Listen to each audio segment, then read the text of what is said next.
Prezident administrasiyasının sabiq rəhbəri hazırda ev dustaqlığında saxlanılan Ramiz Mehdiyevlə bağlı yeni məlumatlar var.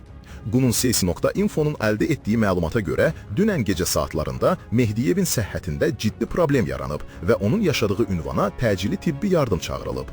Musabat.com xəbərinə görə saytın yazdığından belə aydın olur ki, Mehdiyevin ailəsi dövlətin təcili tibbi yardım xidmətinə müraciət etməyib. Mehdiyev üçün özəl klinikalardan birindən həkim briqadası dəvət edilib. Həkimlərin ilkin tibbi müdaxiləsindən sonra Mehdiyevin vəziyyətinin stabilləşdiyi bildirilir. Məlumata əsasən 86 yaşlı sabiq prezident administrasiyasının sabiq rəhbəri uzun müddətdir tənəffüs yolları ilə bağlı problemlərdən əziyyət çəkir və son günlər bu problemlər kəskinləşib.